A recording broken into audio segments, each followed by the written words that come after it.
Good morning. In fact, I may be seated. First, let me welcome family and friends. You have traveled perhaps 30 minutes, or perhaps 10 hours or longer, to honor and celebrate today's graduates.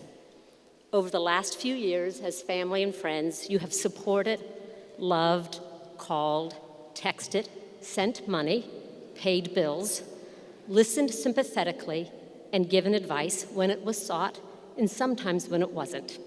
You have made today possible. Welcome to the faculty and to the advising and administrative staff of Lang. You have mentored, taught, inspired, urged, given tough feedback, spoken honestly at critical moments, and shared your intellect and passion. You have made today possible. And most importantly, welcome and congratulations to the class of 2015.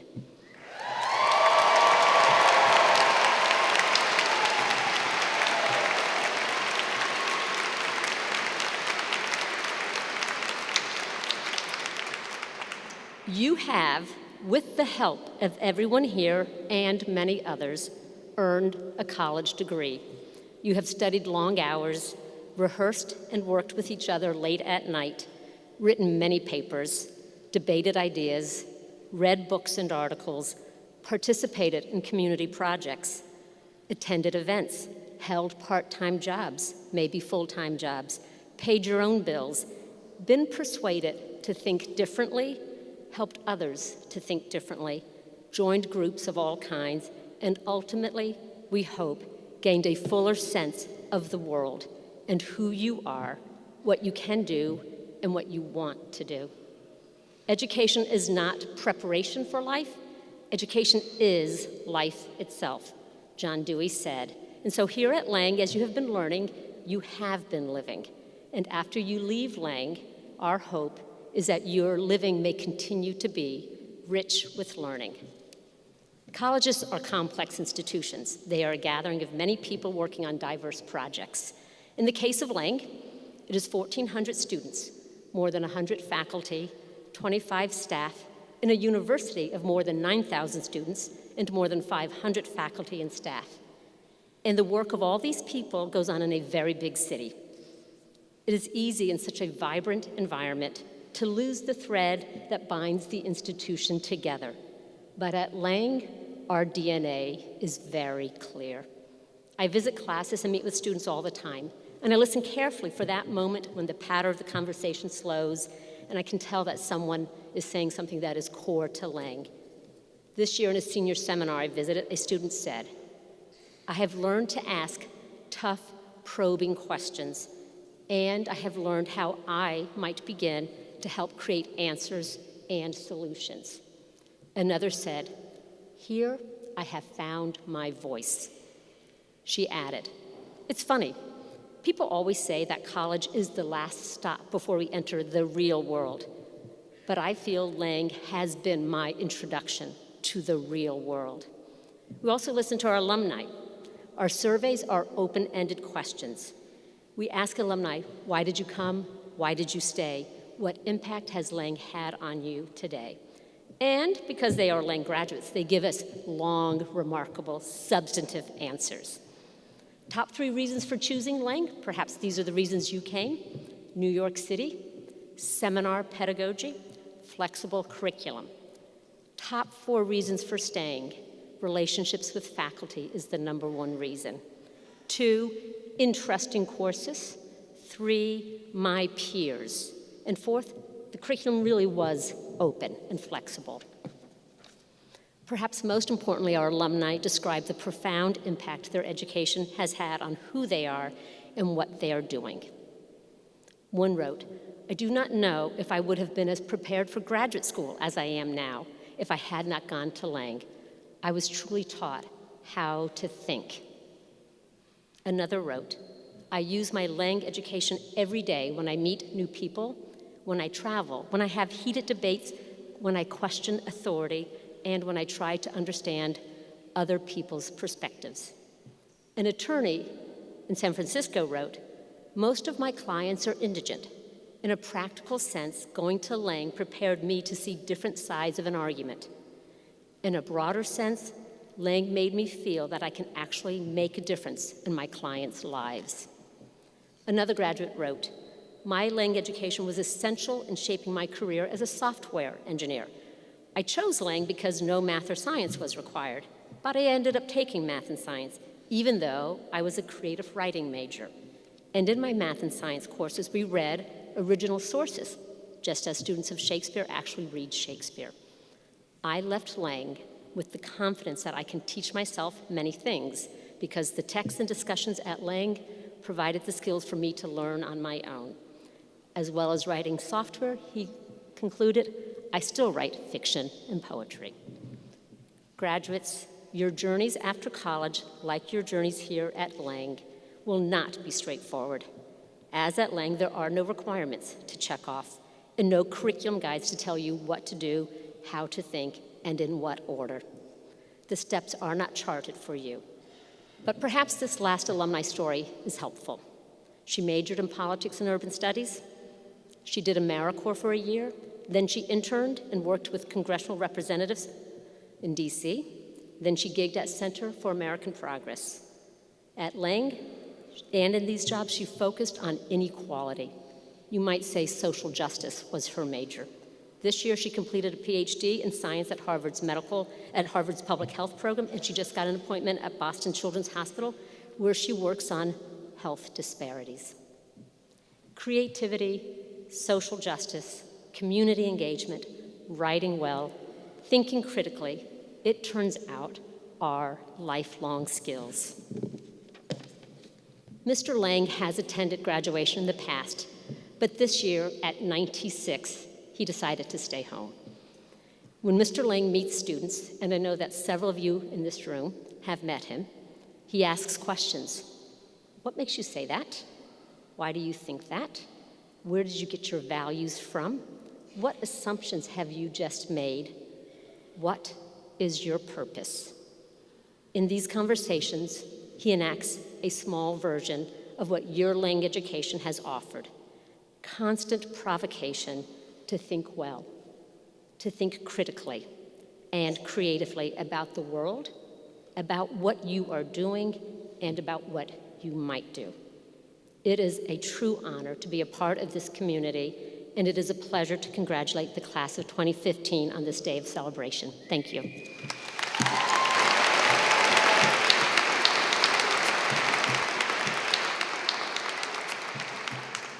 At this time, we recognize students for outstanding academic work in their programs as nominated by the faculty.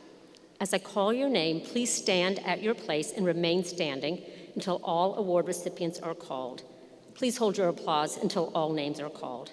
For outstanding work in anthropology, Michael Castrovilla. For outstanding work in dance, Leah Nezhat Hafizi. For outstanding work in contemporary music, Callie Bush Weinberg. For outstanding work in theater, Allison Irvine. For outstanding work in visual studies, Danielle Rubin. Please remain standing. For outstanding work in arts and context, Asim Abdur-Rashid for contemporary music, Sasha Wolf in dance, Victoria Schaefer in theater, Natasha Hoskins visual studies. For outstanding work in culture and media, Ramona Donahue in media track and Alana Arceo in culture track. For outstanding work in economics, Catherine Wolk and Dustin Sodano. For outstanding work in environmental studies, Kelsey Gosselin. For outstanding work in global studies, Cecilia Frescas Ortiz. For outstanding work in history, Aaron Jacobs. For outstanding work in interdisciplinary science, Larkin Moan and Allison Irvine. For outstanding work in literary studies, William Needman, Sarah Bible, and Thea Sass Ainsworth. For outstanding work in philosophy, Daryl Yi Kwan Chu. For outstanding work in politics, Ivor Johnson and Amanda Garcia. For outstanding work in psychology, Catherine Richardson. For outstanding work in religious studies, Sophia Rokelin Genevieve Little. For outstanding work in screen studies, Jack Dunphy and Megan Hurton. For outstanding work in urban studies, Sarah Chapman. And for outstanding work in journalism and design, Annalise McGough. Congratulations.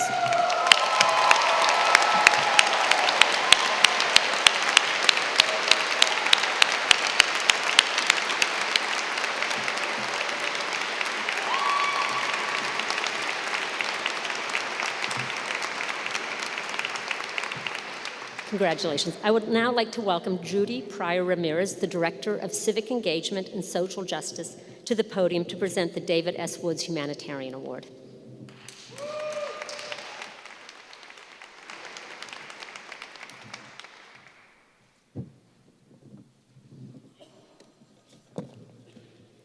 The David S. Woods Humanitarian Award annually recognizes a graduating senior for exceptional, ongoing involvement in humanitarian service to the community. It acknowledges a commitment to service not recognized by other means, motivated instead by the altruism of the student. The honoree must have an outstanding academic and service record, showing evidence of having extended herself or himself in an unusual degree to help others. This award was established in honor of David S. Woods, a New York City youth who died coming to the service of another. I would now like to ask Asim Abdur-Rashid, Jill Anderson, and Cecilia Frescas Ortiz, the recipients of the 2015 David S. Woods Award for Humanitarianism, to join me.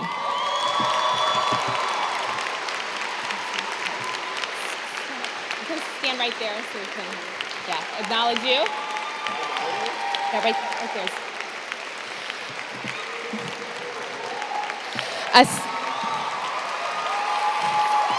Congratulations. I'll now read their bios. Asim Abdur Rashid is from Providence, Rhode Island. He is graduating with a major in the arts with a concentration in arts and context focused on the intersection of contemporary music with culture and media. His mother is a human rights activist who taught him the importance of social justice at a young age. He started attending rallies for political prisoners and universal health care as a child and had the opportunity to travel to Cuba and assist in the filming of a documentary on the families of the Cuban Five. Using his passion for sustainability studies and environmental justice, Asim helped co-found an environmental startup on Long Island in 2013. He has also worked with a new online startup to help implement a crowdfunding project for the New School community. Jill Anderson was raised in Healdsburg, California, where she was involved from a young age with sustainable agriculture through visits to the farmers market and 4-H. After coming to Eugene Lane College, she became involved with the food community, formerly Slow Foods, through which she helped organize meals to promote food produced in environmentally and socially conscious ways. She also tutored elementary school students through the International Rescue Committee and interned as a writer for an organization promoting animal welfare. She is graduating with a major in literary studies and a minor in global studies. Cecilia Frescas Ortiz was born in Chihuahua, Mexico, and raised in Albuquerque, New Mexico. She is graduating with a double major in politics and global studies. She's the founder and president of the New School Dream Team, a group that enables undocumented students and their allies to come together to create a safe space to discuss and mobilize around issues of immigration. She has also been involved with the New School Students Against Police Brutality. Outside of the university, she's an active member of the New York State Youth Leadership Council, an immigrants' rights organization driven by undocumented youth and Latino Justice, PearlDeaf, a Latino civil rights organization that utilizes education, advocacy, and litigation to help protect and defend the rights of Latinos on the East Coast. It is my pleasure to present the 2015 David S. Woods Award to Asim Abdur Rashid, Jill Anderson, and Cecilia Frescas Ortiz.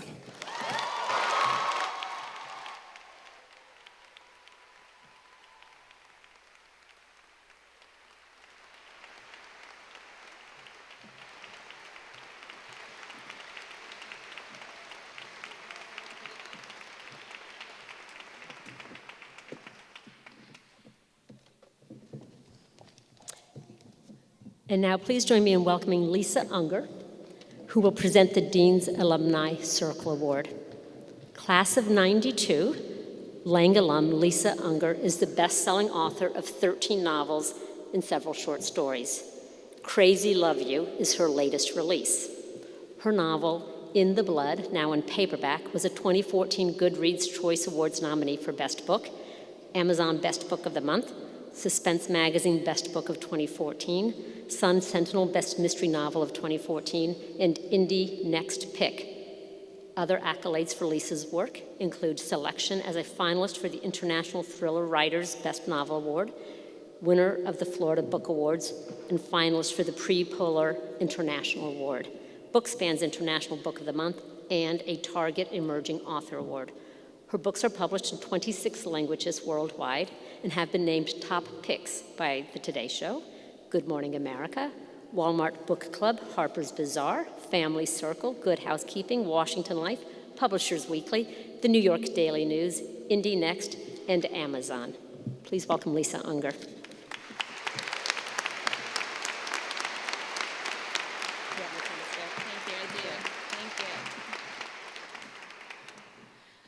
Class of 2015, it's my honor to celebrate with you and to present this award, but first let me say, congratulations, you did it.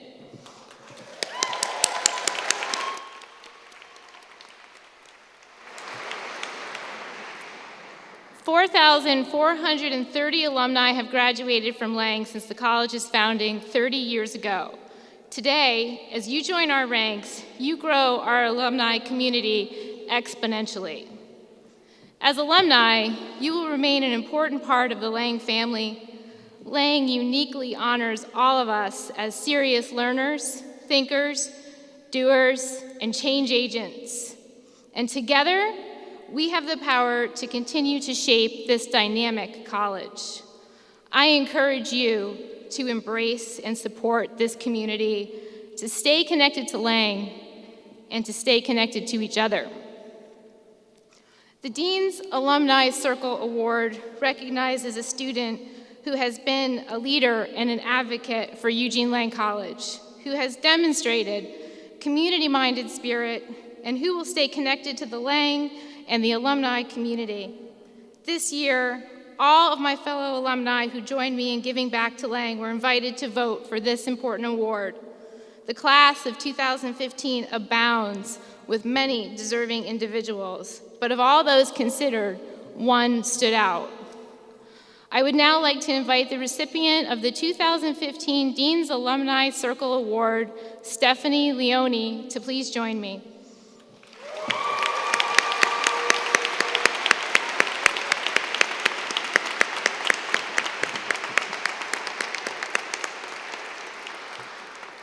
Stephanie Leone arrived at Lang in the fall of 2010, and after her first year, she was accepted into the dual degree program, pursuing a BFA in communication design concurrently with a BA in literary studies, focusing on fiction writing and poetry.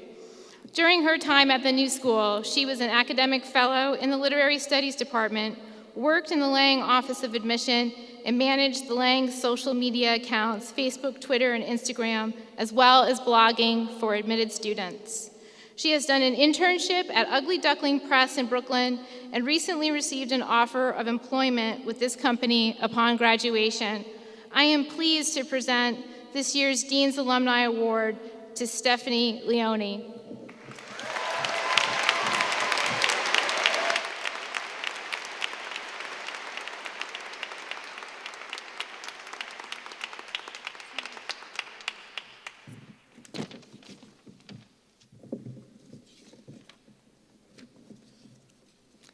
Now I would like to invite our Associate Dean of Student Affairs, John White, to the podium to give the next award.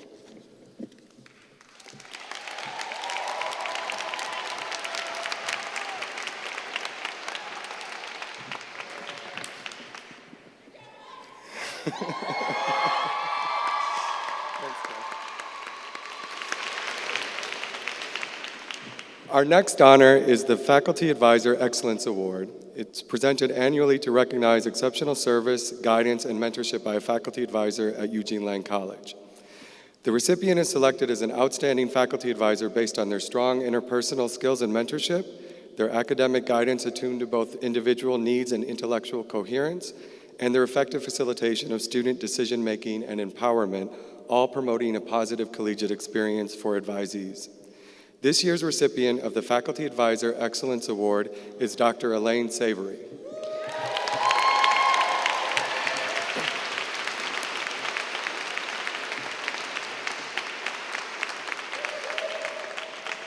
Elaine Savory is an associate professor of literature at Eugene Lang College for Liberal Arts. She earned her BA in English and American Literature and her MPhil in World Literature at the University of Leeds, and her PhD in post-colonial literature at the University of the West Indies.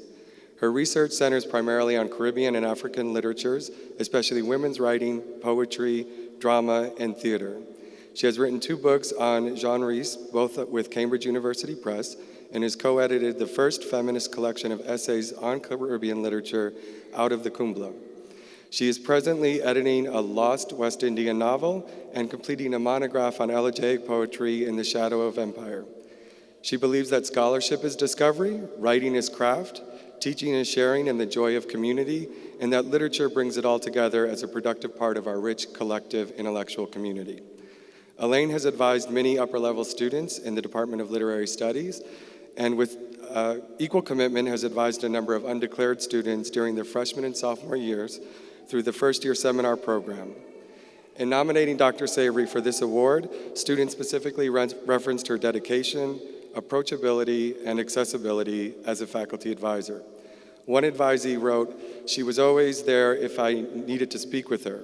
Most important, when I was experiencing a difficult time during finals due to various reasons, Elaine went out of her way to help me make it through the end of the semester, which I finished with a 3.8 GPA because of her help. Another advisee shared with us, Elaine has been an incredible advisor since my first semester at Lang. Even though I ultimately declared a major outside of literature, she went out of her way to answer any and all questions I presented to her, and I feel comfortable asking for help with other problems too. Other students during the nomination process shared similar perspectives, which perhaps is encapsulated most succinctly in the nomination submitted by one advisee that simply stated, when all else failed, Elaine didn't. For her efforts as a faculty advisor, a teacher, and a source of support and encouragement for Lang students, we are honored to recognize Dr. Elaine Savory for this award.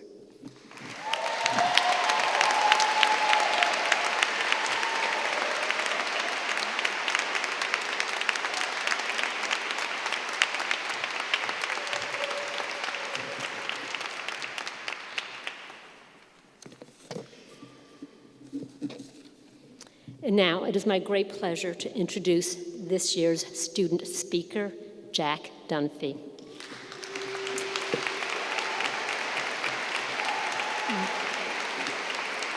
Raised on the south side of Chicago, Jack left the Midwest after 2 years at Columbia College to continue his education at Eugene Lang College and to pursue a career in independent filmmaking. While at Lang, he has made an autobiographical short film entitled Serenity for Kaveh Zahedi's Personal Docs class, which was featured in the 2015 Sundance Film Festival. He also co-wrote and co-produced the feature film Stinking Heaven, which had its world premiere at the 2015 Rotterdam Film Festival. Please join me in welcoming Jack to the stage to deliver Lang's 2015 Student Commencement Address.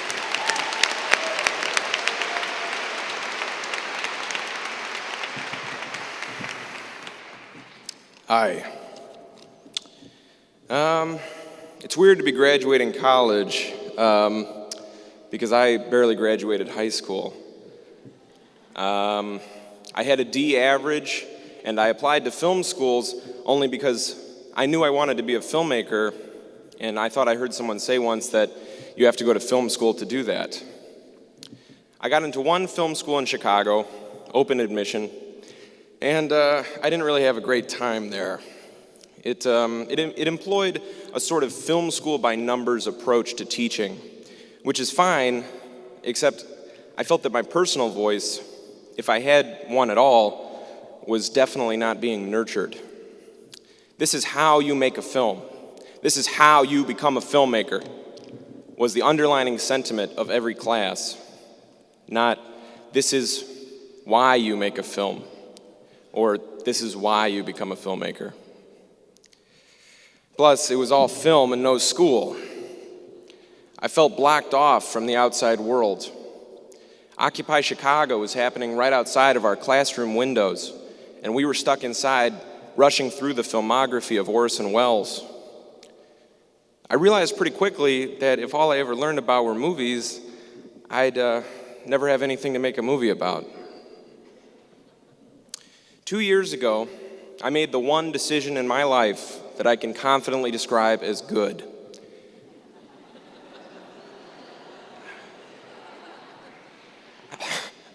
I applied to Lang. On my first day, I realized that this school has something that my old school did not. Convictions. Sometimes conflicting, sometimes wrong-headed, but never empty. I saw students asking the same questions that they were asking inside of the classroom, outside of the classroom. I saw instructors teaching their students how to think, not what to think. I saw a smoky courtyard.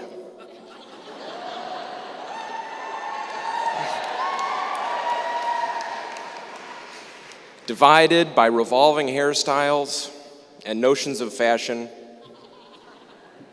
but united by an insatiable pursuit of truth and knowledge. On a whim, I signed up for a class called The Personal Documentary. I was stunned on the first day when the instructor walked in through the door, fashionably late. And I realized that this was the director and star of I Am a Sex Addict. I had shoplifted this movie from Blockbuster in 8th grade and had watched repeatedly with my friend Charlie in his basement until his grandma came down and saw like 10 seconds of it and freaked out and confiscated the DVD and sent me home. I didn't see Kaveh Zahidi again until I arrived here. In this unique, hands-on film class, Kaveh asks you to make a short documentary about yourself each week with a specific prompt like fear or embarrassment or shame or your body or your parents. My dad has still never seen the movie I made about him, and I pray to God he never does. Sorry, Dad. Some people say that this class encourages narcissism. In reality, this class encourages the same thing that Lang does: introspection. Whereas Kaveh teaches you to look inward, though, Lang teaches you to look outward. Who am I in relation to everything else? How do my race, my sexuality, and my economic background affect me and those with whom I share this profoundly mistreated planet? Lang forced me to confront my uncomfortable reality. I am a straight white man.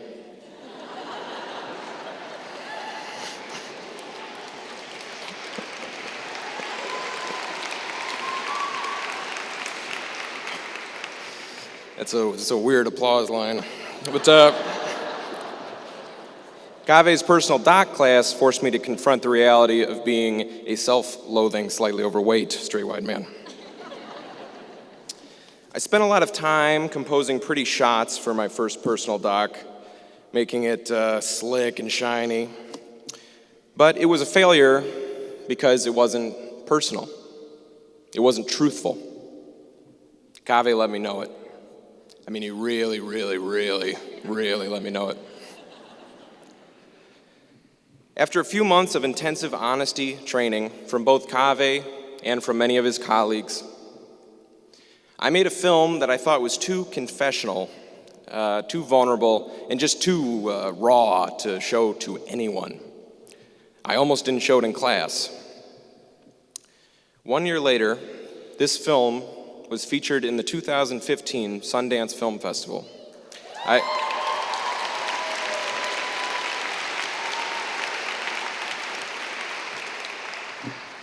had applause break written in there, so I'm glad that worked out. If I had never found Lang, I never would have achieved the level of openness and self-awareness it requires to make a film that festival programmers, or anyone for that matter, would want to sit through. Lang didn't only make me a more honest filmmaker, it made me a more honest person, though I still have a long way to go. I'm happy to say that I have raised that D average a little since high school, and it's all because this place challenged me. I still don't like school,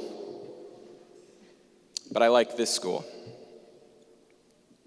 As I process the curious sight of this graduating class before me, many of whom I wish I'd gotten to know better, standing here today in these ridiculous hats, I am rejuvenated with hope. Hope is good. Hope is good. I know the values instilled in my fellow graduates by Lang will last a lifetime, and that we will shepherd these values with us into the world. I have faith that we will not waste our Lang intelligence by talking down to our friends back home because they don't know what heteronormative means. but rather that we will spread the good word of progressive thinking with a level of emotional intelligence that matches our academic intelligence. I can't wait to one day live in a world where the graduates I see before me are 40. I think you will all make tremendous 40-year-olds. Thank you.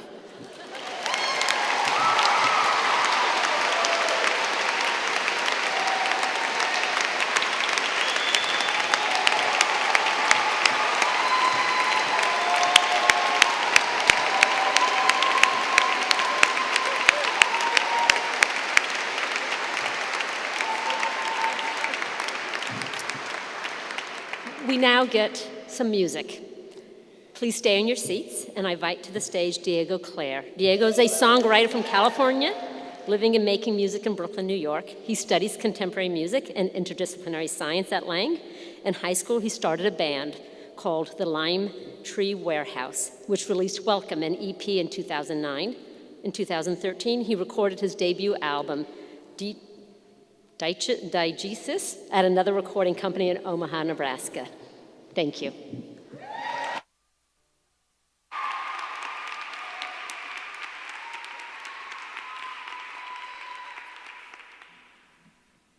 Hi.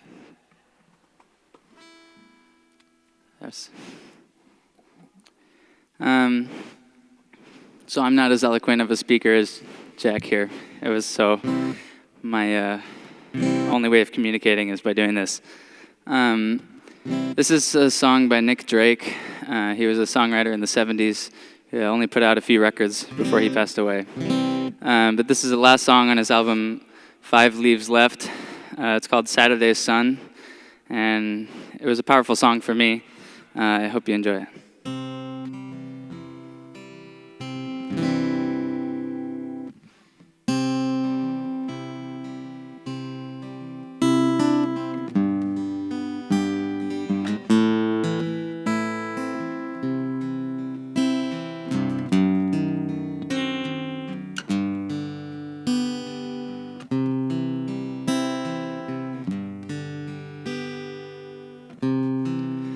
Saturday's sun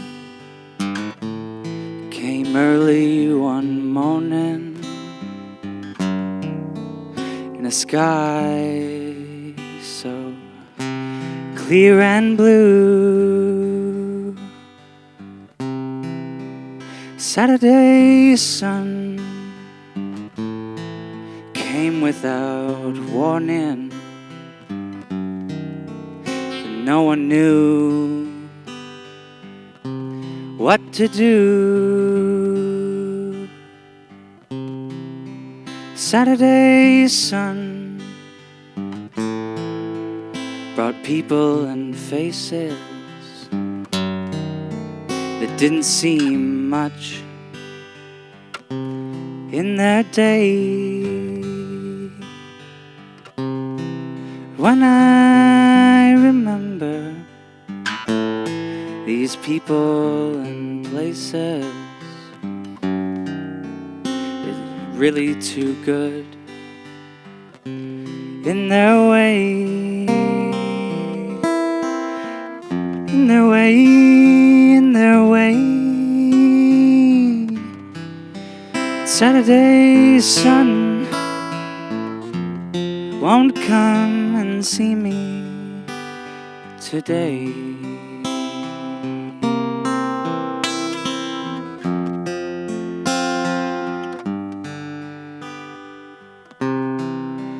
Think about stories with their reason and rhyme,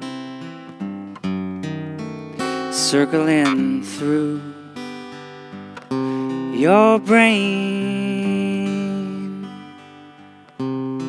Think about people in their season and time, returning again and again and again and again. Saturday's sun has turned to Sunday's rain. And Sunday sat on a Saturday sun and wept for a day gone by.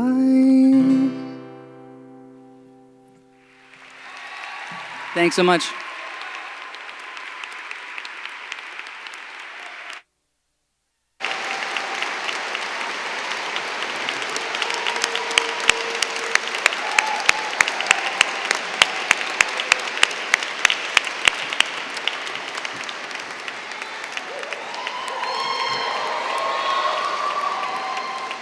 Thank you, Diego. I am pleased to now introduce Julie Beth Naplin, this year's faculty speaker. Julie Naplin is an assistant professor of digital humanities and literary studies at Eugene Lane College. She received a PhD in rhetoric from the University of California, Berkeley in 2010. Her work is part of the emerging field of sound studies, focusing on discourses of listening and acoustics in 20th and 21st century literature, philosophy, media, and music. She is currently at work on a book titled The Fact of Resonance, a study of sound, subjectivity, and practices of listening in the novel. She is also a radio producer, practicing musician, and former associate director of Digital Yajnapadeva, a virtual mapping of the world of Faulkner. Please join me in welcoming Eugene Lane College's faculty speaker for 2015, Julie Naplin.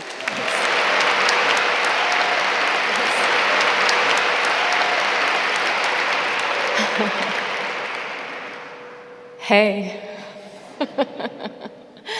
What an incredible honor to be here with you today. You look ready for something.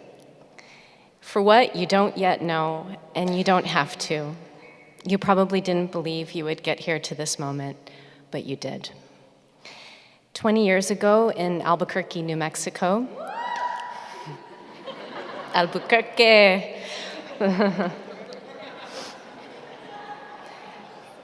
I showed up to my high school graduation in an enormous white ball gown. I had a shaved head and facial piercings, and I got to face my graduating class with a speech. I decided I would be very succinct and simply quote my favorite novel at the time, Slaughterhouse-Five.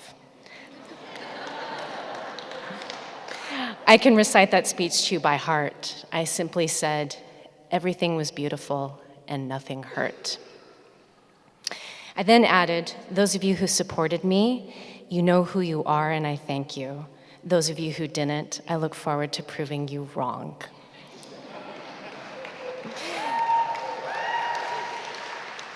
Last time I was on this kind of stage speaking before a graduating class was my own PhD ceremony at Berkeley. I was wearing the same gown with the hood and the Berkeley blue and gold. I didn't know where I was headed yet either. It was a year later that I would see a job call for a small liberal arts college in New York City. What could I say except that it was my dream job? It was the teaching position I didn't really think existed. 3 years later, I pinch myself that I get to be here in this city amongst you and my colleagues, amongst the most creative, genuine, and paradigm-shifting people I have ever encountered. I see myself in many of you.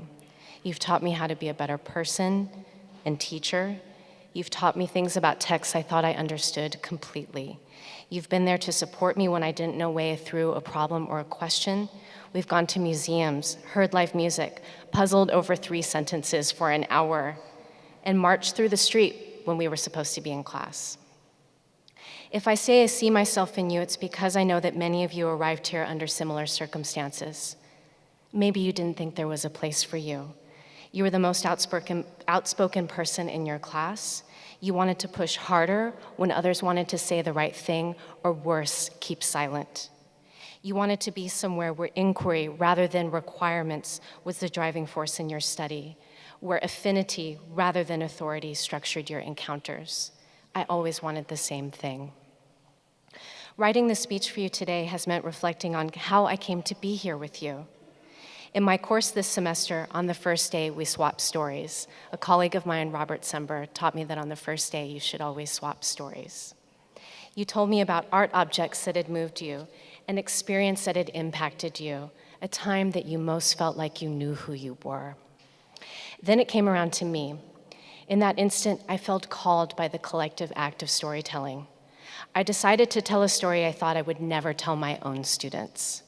If I say I see myself in you, it's because many of you said this story resonated with your own circuitous route to Eugene Lang. So I'll tell it here again in this very public forum. Let's just say that in high school, like many of you, I was outspoken. When it came time to apply to college, I had to get a letter of recommendation from a college counselor. The last line of this letter issued what he called a strong caveat to any prospective educators considering my acceptance. And I quote, "Julie Napolin cannot participate respectfully in any institution."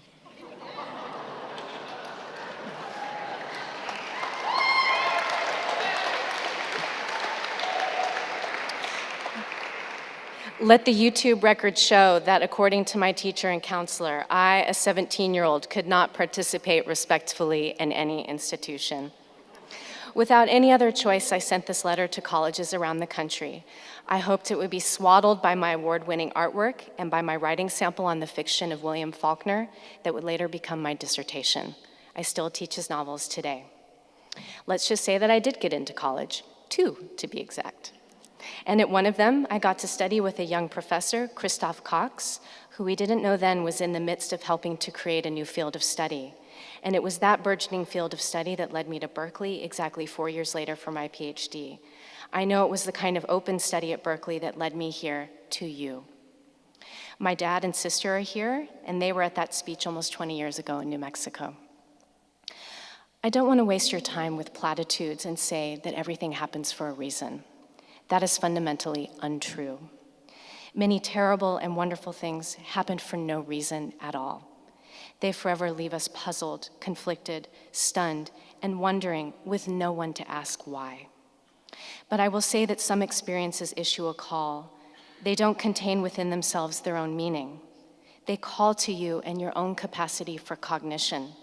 They call to your capacity for storytelling, and they will be reanimated in different ways across your own lives depending on how you need to tell your story and to whom. I've told the story of the letter in many ways. When I told my students this story, I realized that my greatest fear had been that I had been determined by a piece of paper, that I would forever be a reaction formation. What I've carried most from this experience is that you can never allow anyone to tell you who you are. There will be many times in the future when someone in a position of power will try to tell you who you are. You must resist that and write your own story, even if it's to be a work of fiction. There will be times when you can't say what's most in your heart. Your position will be compromised, or you'll be afraid. You won't know what you believe in. I'll repeat for you what a mentor at Berkeley once told me in a moment when I was totally confused by my direction. She said that once you have a voice, you can never lose it. In certain moments, your voice will be obscured and dormant, but it has not gone anywhere.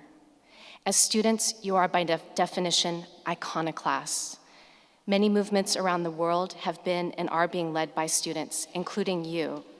And this is because you are the closest point of contact between theory and practice. That is, when an idea has taken such a deep root in a mind that it has no choice but to become action.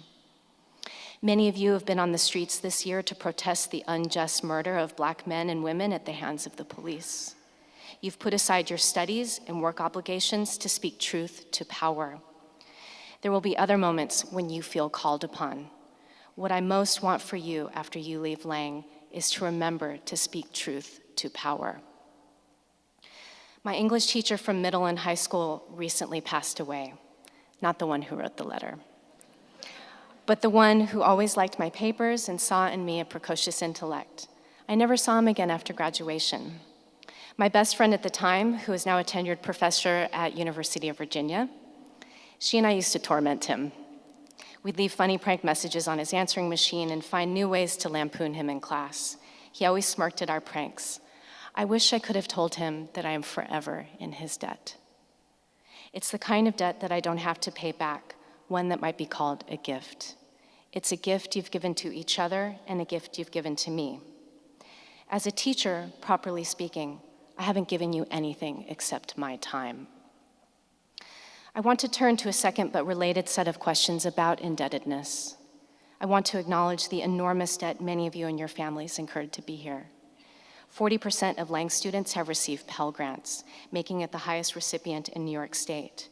We have an incredibly robust financial aid program.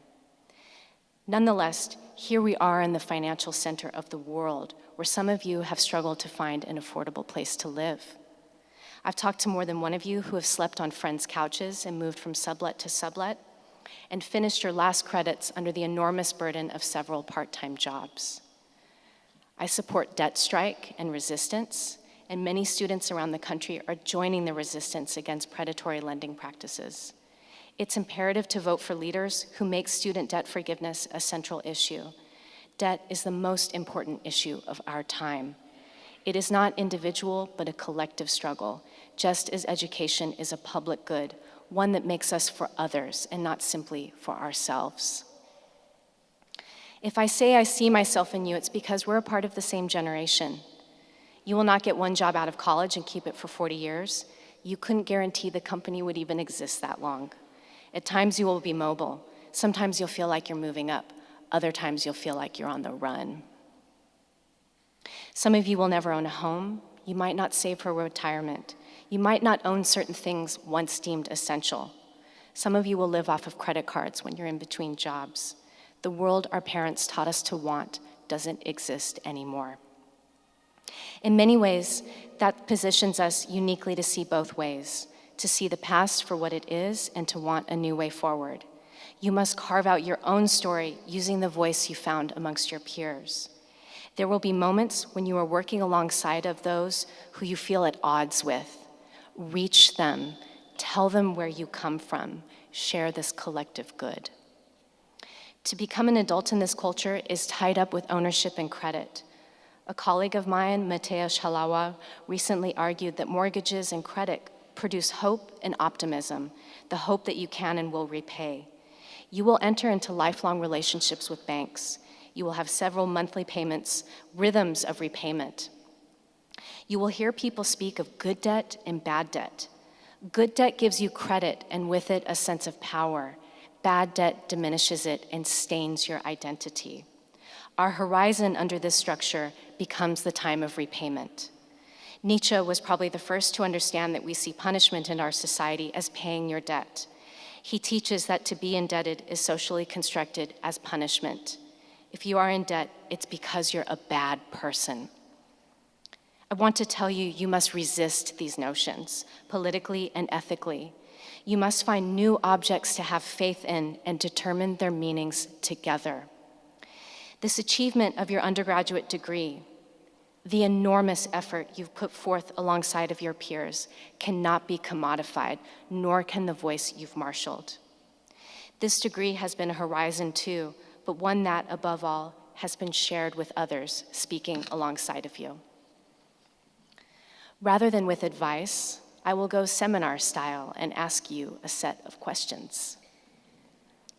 How will you restructure your desire? How will you learn how to want differently? How will you produce your own value as citizens? You'll come to see college as one of the most sustained times in your life of peer-to-peer engagement, relating with equals as equals. How will you replicate this way of being together in the time of ideas? This time, though no doubt supported by currency, is not contained or underwritten by it. I don't want to commodify your time by telling you what you've learned here. You haven't learned anything, and we haven't taught you anything. Together, we've participated in an event of thinking. An event of thinking is necessarily chaotic because it throws what is under question. An event of thinking reveals that things are not as they seem. Things that seem to us to be so solid are filled with holes, gaps, and incompletes. And those incompletes are the place where you burrow your thinking.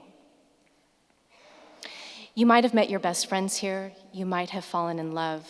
You may never speak to anyone here ever again. It doesn't matter. You've been partnered to an event of thinking. The event of thinking doesn't stop because you are leaving Lang. It's an infinite conversation in which every voice leaves its mark. It's the debt you do not have to pay back. This place will return in your thoughts many times to come. It will necessarily feel incomplete, like you could have said and thought more. But don't worry, you will. Thank you for the gift of your time.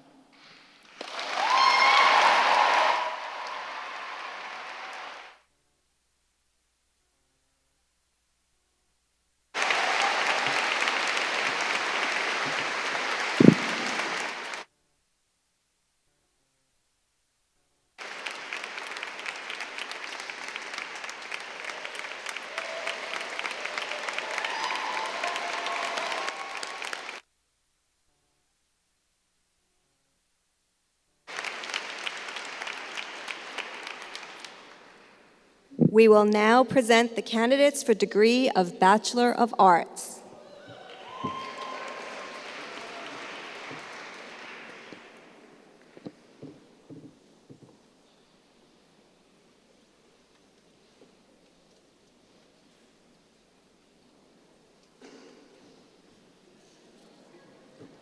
Please rise.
Jill Anderson.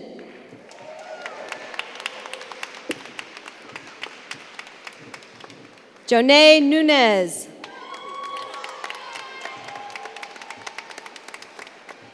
Diego Clare.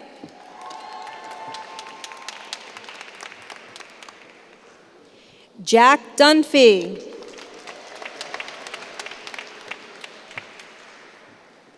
Andrea Scott.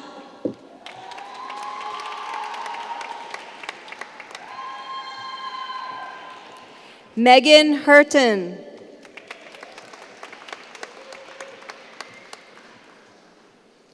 Andrea Gill.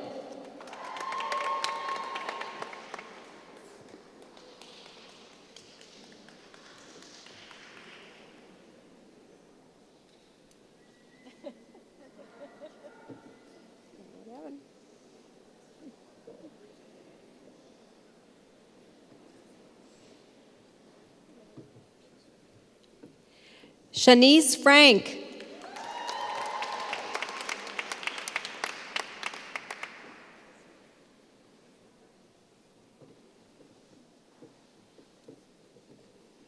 Asim Abdur Rashid. Sophie Lands Span.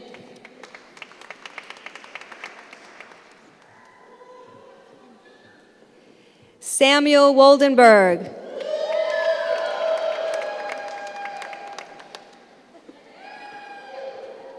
Sarah Bible. Leone. Stephanie Jean Leone. Joshua Siegel.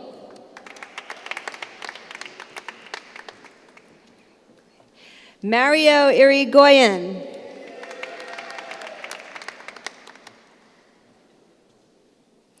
Marina Salguero.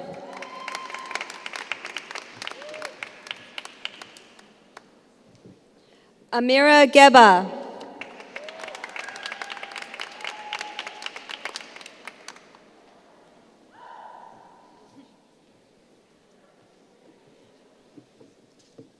Cecilia Frescas Ortiz.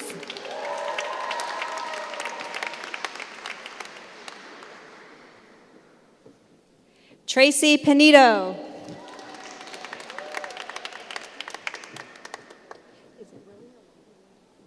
Maura Willie.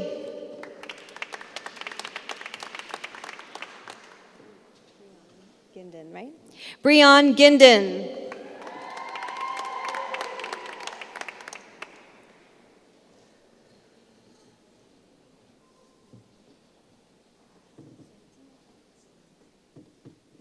Zanat Begum.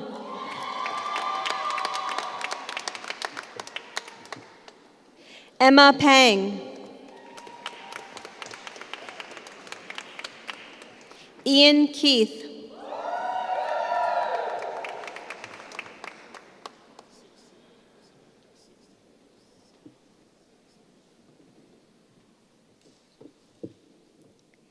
Sage Callan.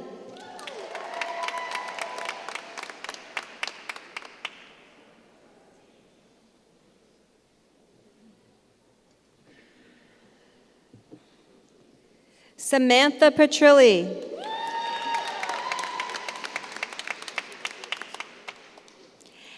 Ash Mazrani.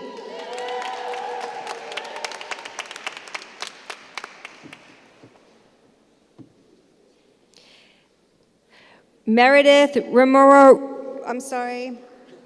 Ramori. Genevieve Little.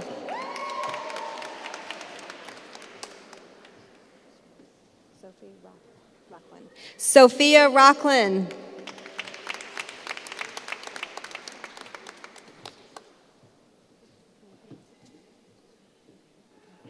Maria Mukuka.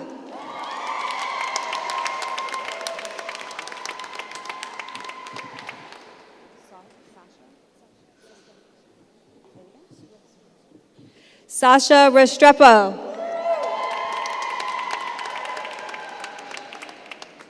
Catherine Richardson. Rachel Smith.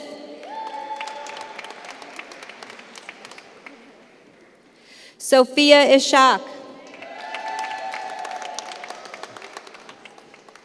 Tatiana Fedek.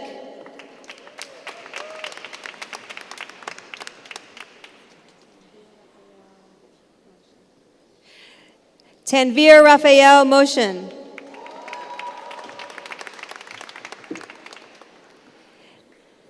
Nick Pilouet.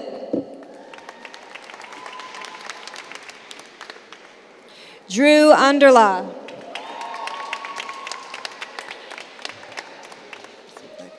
Andrea Gussie Glick. Emily Heller. Jamie O'Donnell. Michael Anthony Tang.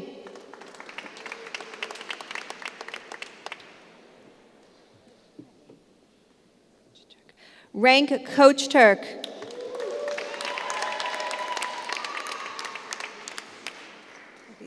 Leah Nezat Havizi.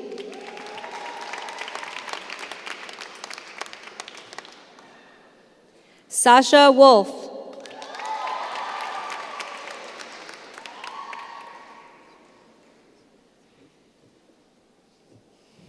Albert Delgado.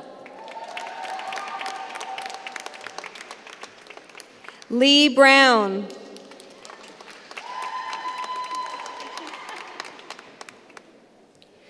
Tucker Kaplow. Allison Marr.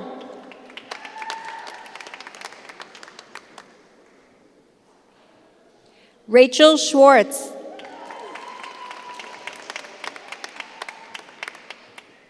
Madeline Miller.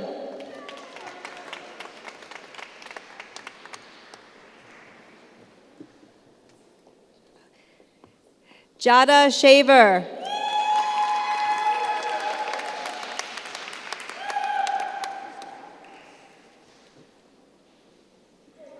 Sarah Gonzalez. Shay Carmen Swan.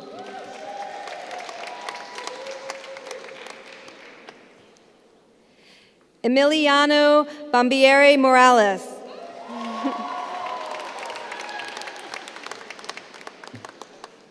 Chloe Gold.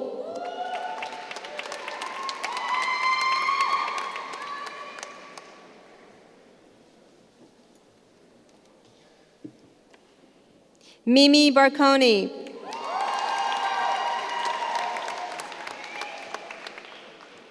Lane Giannakos.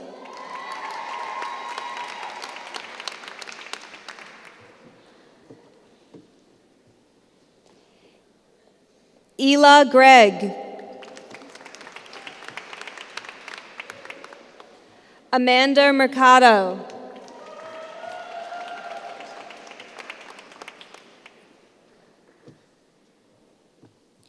Tom Krantz. Gabriella Goldberg. Vincent Anania.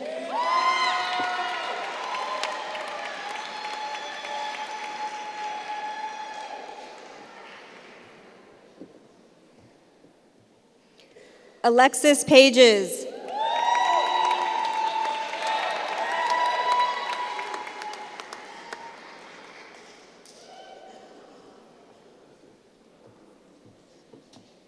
Jacqueline Bitesh.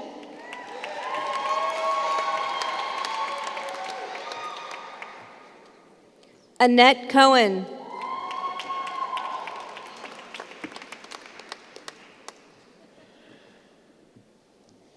Victoria Lily Schaefer.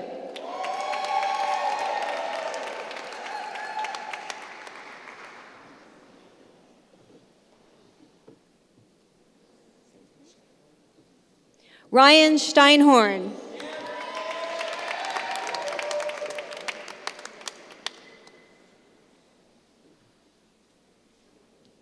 Megan Pressman.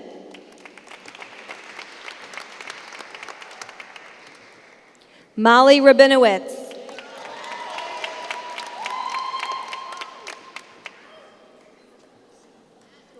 Noah Smolin. Rebecca Migirov. Julia Sheed.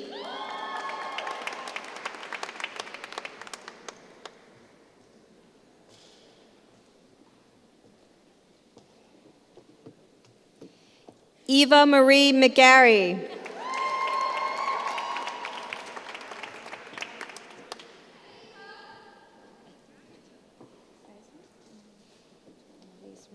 Emelise Roberto.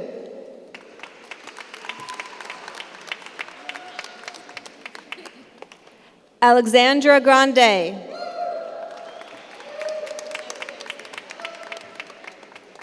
Samuel Schultz.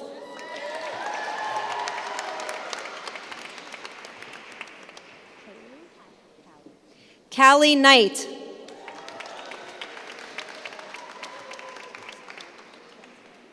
Alexandra Toison.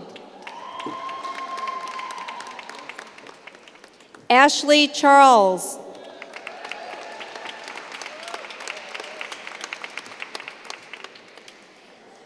Kelsley Goslin.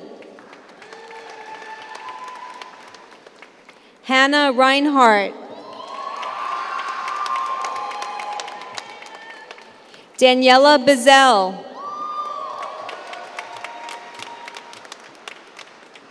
Amelia Grace Bushel. Callie Bush Weinberg.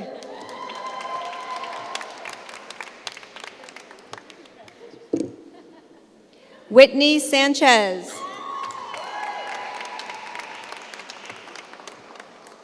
Sophie Phoenix Lowe.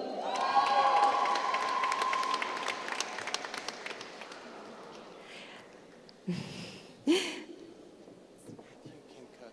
I couldn't read your handwriting. Matthew Kim Cook.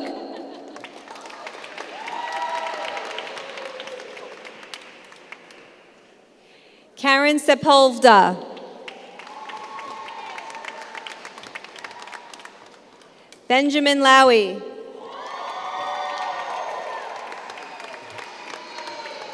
Griffin Sherbert. Colette Powell.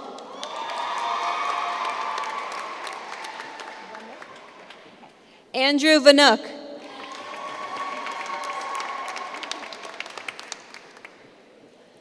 Sarah Chapman.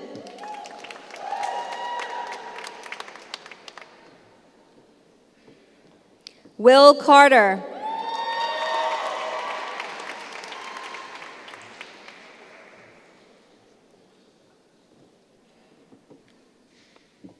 Kara Keller.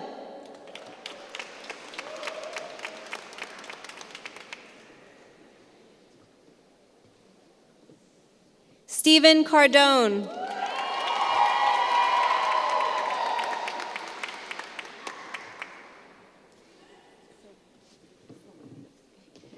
Selene Gonzalez.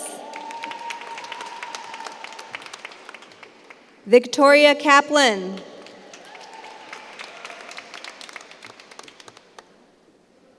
Lila Barrett.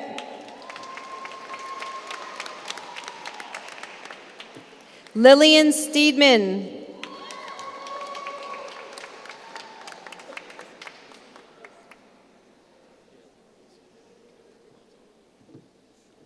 Paula Unger.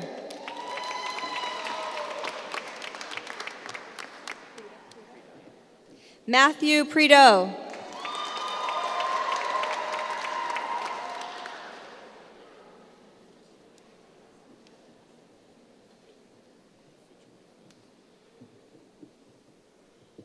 Whitney Bell.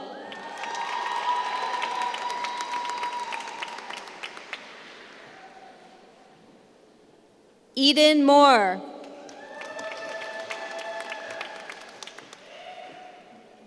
Lindsay Griffin.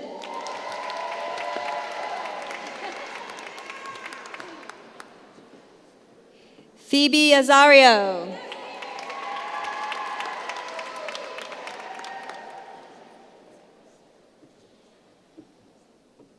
Samuel Lockhart. Kelly Burge.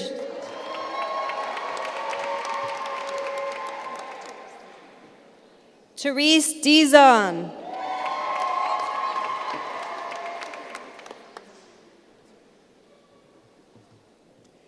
Louis Levy.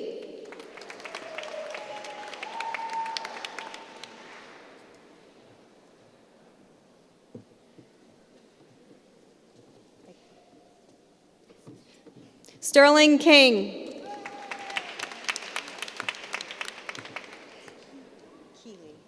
Jessica Keeley Ziva Glenn. Annalise McGow.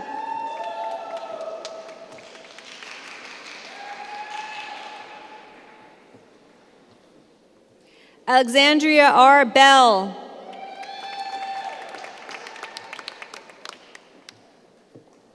Carolyn Santoro.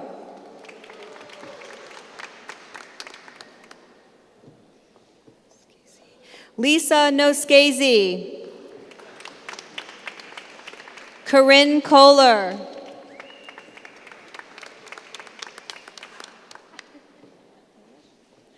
Emily Kalish.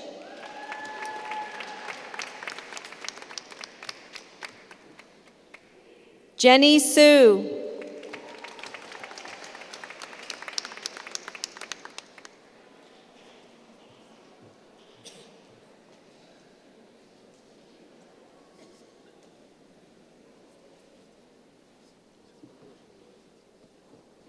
Janae Foreman.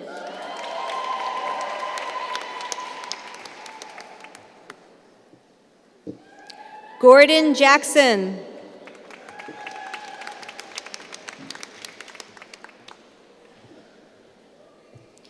Nicholas Kahona.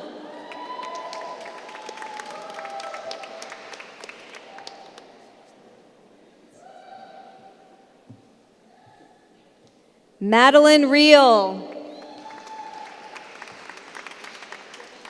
Dexter Driscoll.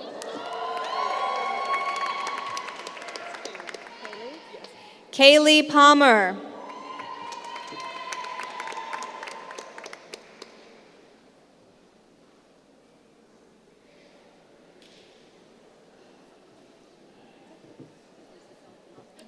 Allie Fisher.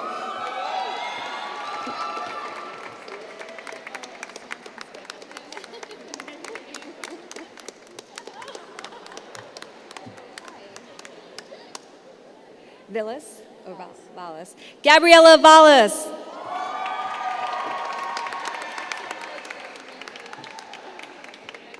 Emily Roberts.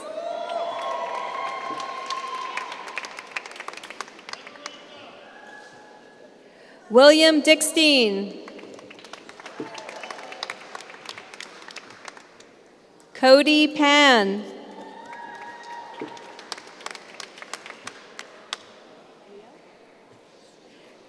Leah Cesarine.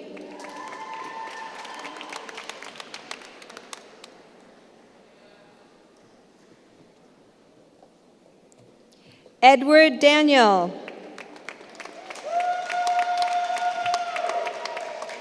Casey Stanton.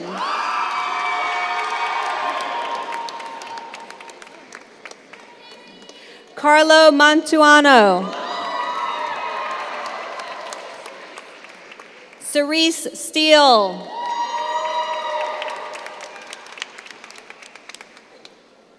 Michelle Berry.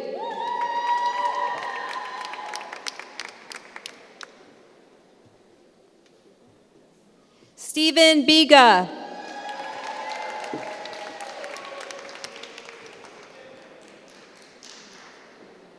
Caroline Carmignani.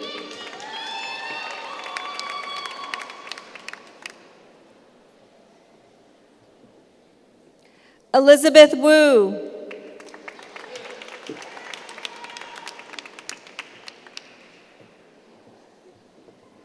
Charlotte Woods. Hadley Kinnard.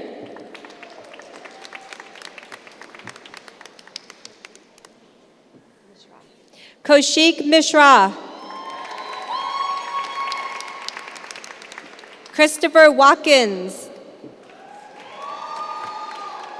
Willow Westwood. Nicholas Amara.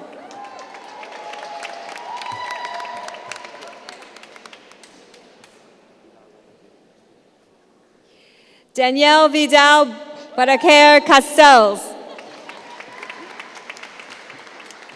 Amy Allen.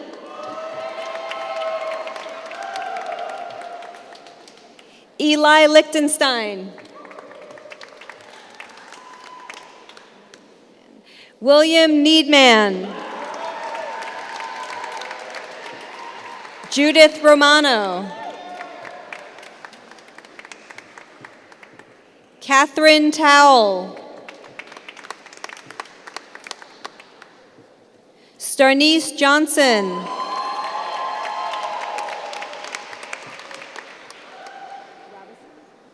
Sam Robinson. Nina DeLeo. Chelsea File.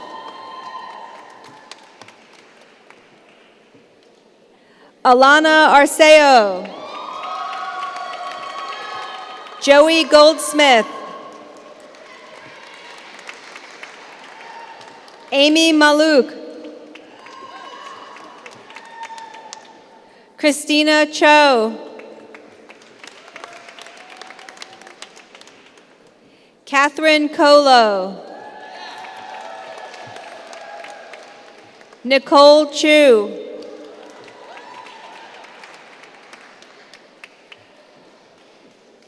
Patrick Thomas.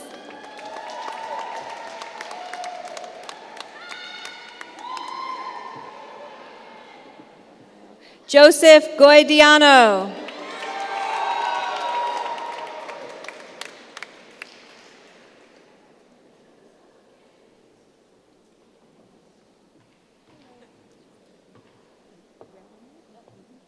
Gabriella Relanu.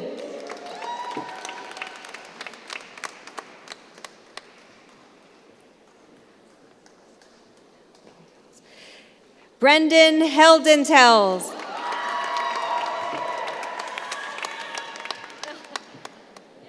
Michael McGuire.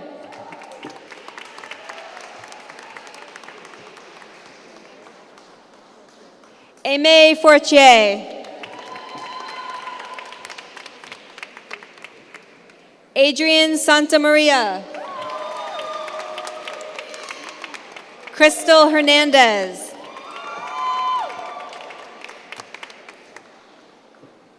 Jane Kimmelman.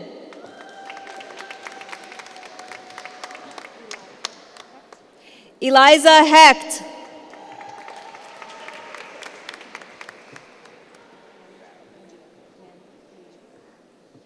Tess Mangiardi. Sophia Jackson.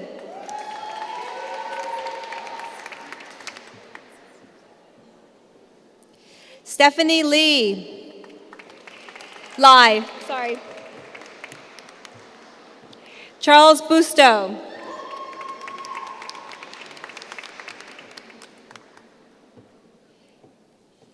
Kia Benbow.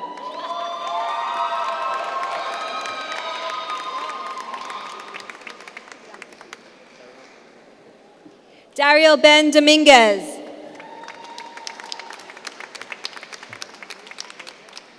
Deja Holden.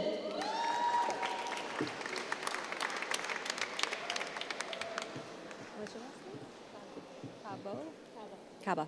Chantel Caba. Jillian Burford.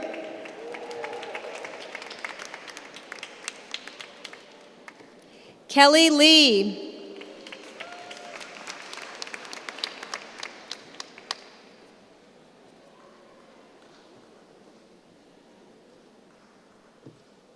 Nayeli Portillo.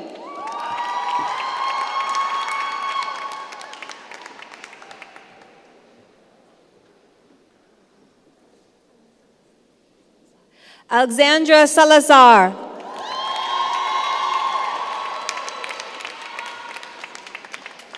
Simone Meadow.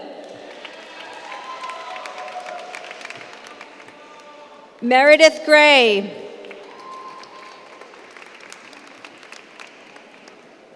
Jennifer Barone. Allison Irvine.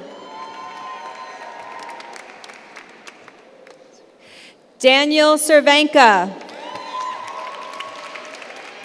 Austin Klein.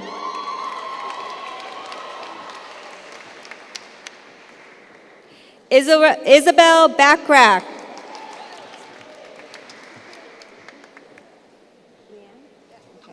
Leanne Pines.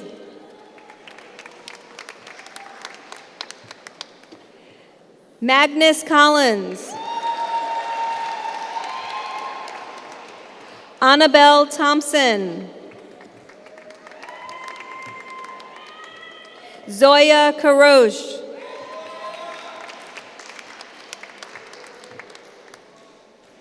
Ana Keller Sarmiento.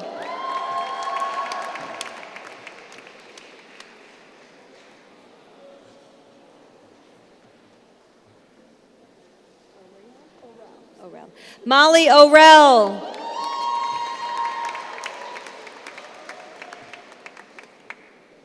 Natasha Hoskins.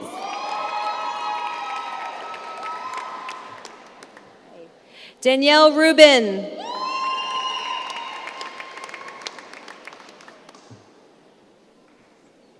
Gabrielle Piacio.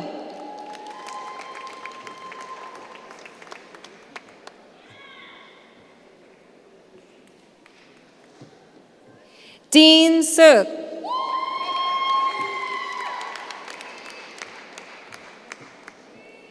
Dustin Sodano. Natasha Mintz. Brooke Burrington.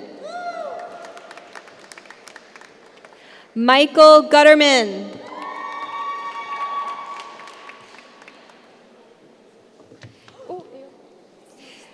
Delia Caroline Bennett. Bridget Clute. Rachel Sachs. Danica Casas.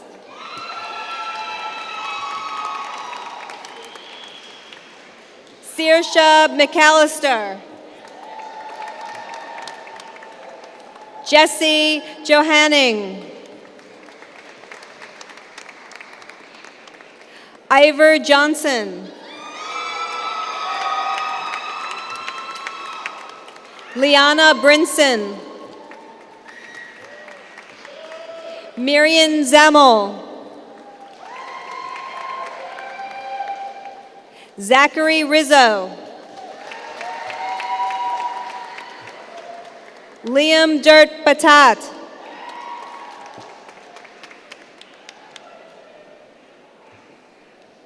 Allegra Eisenberg.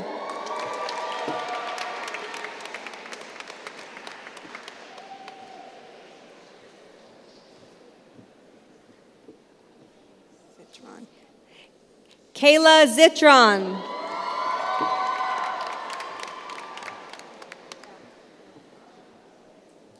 L. Brosh.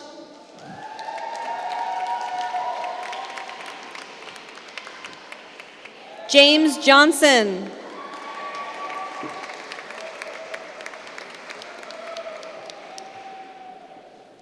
Julia Judge.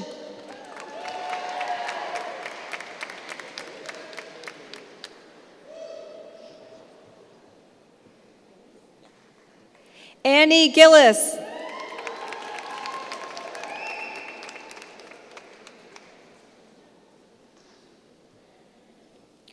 Lawrence Sass Ainsworth.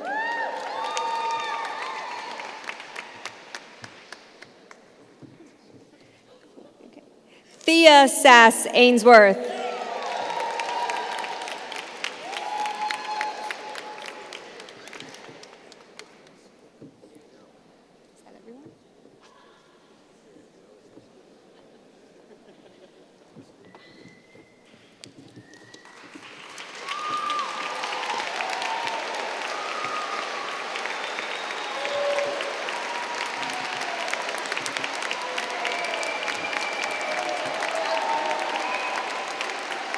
Congratulations, class of 2015.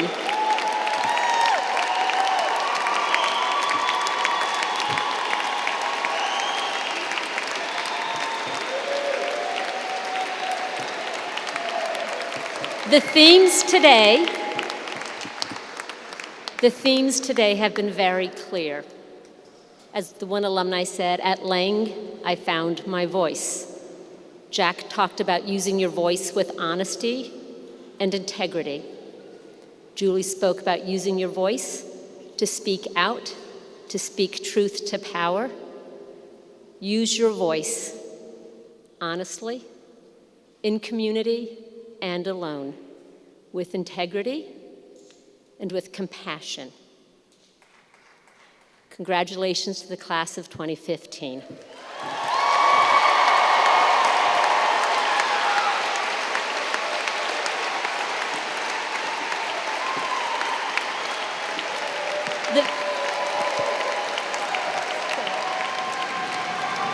The faculty will exit and then the students.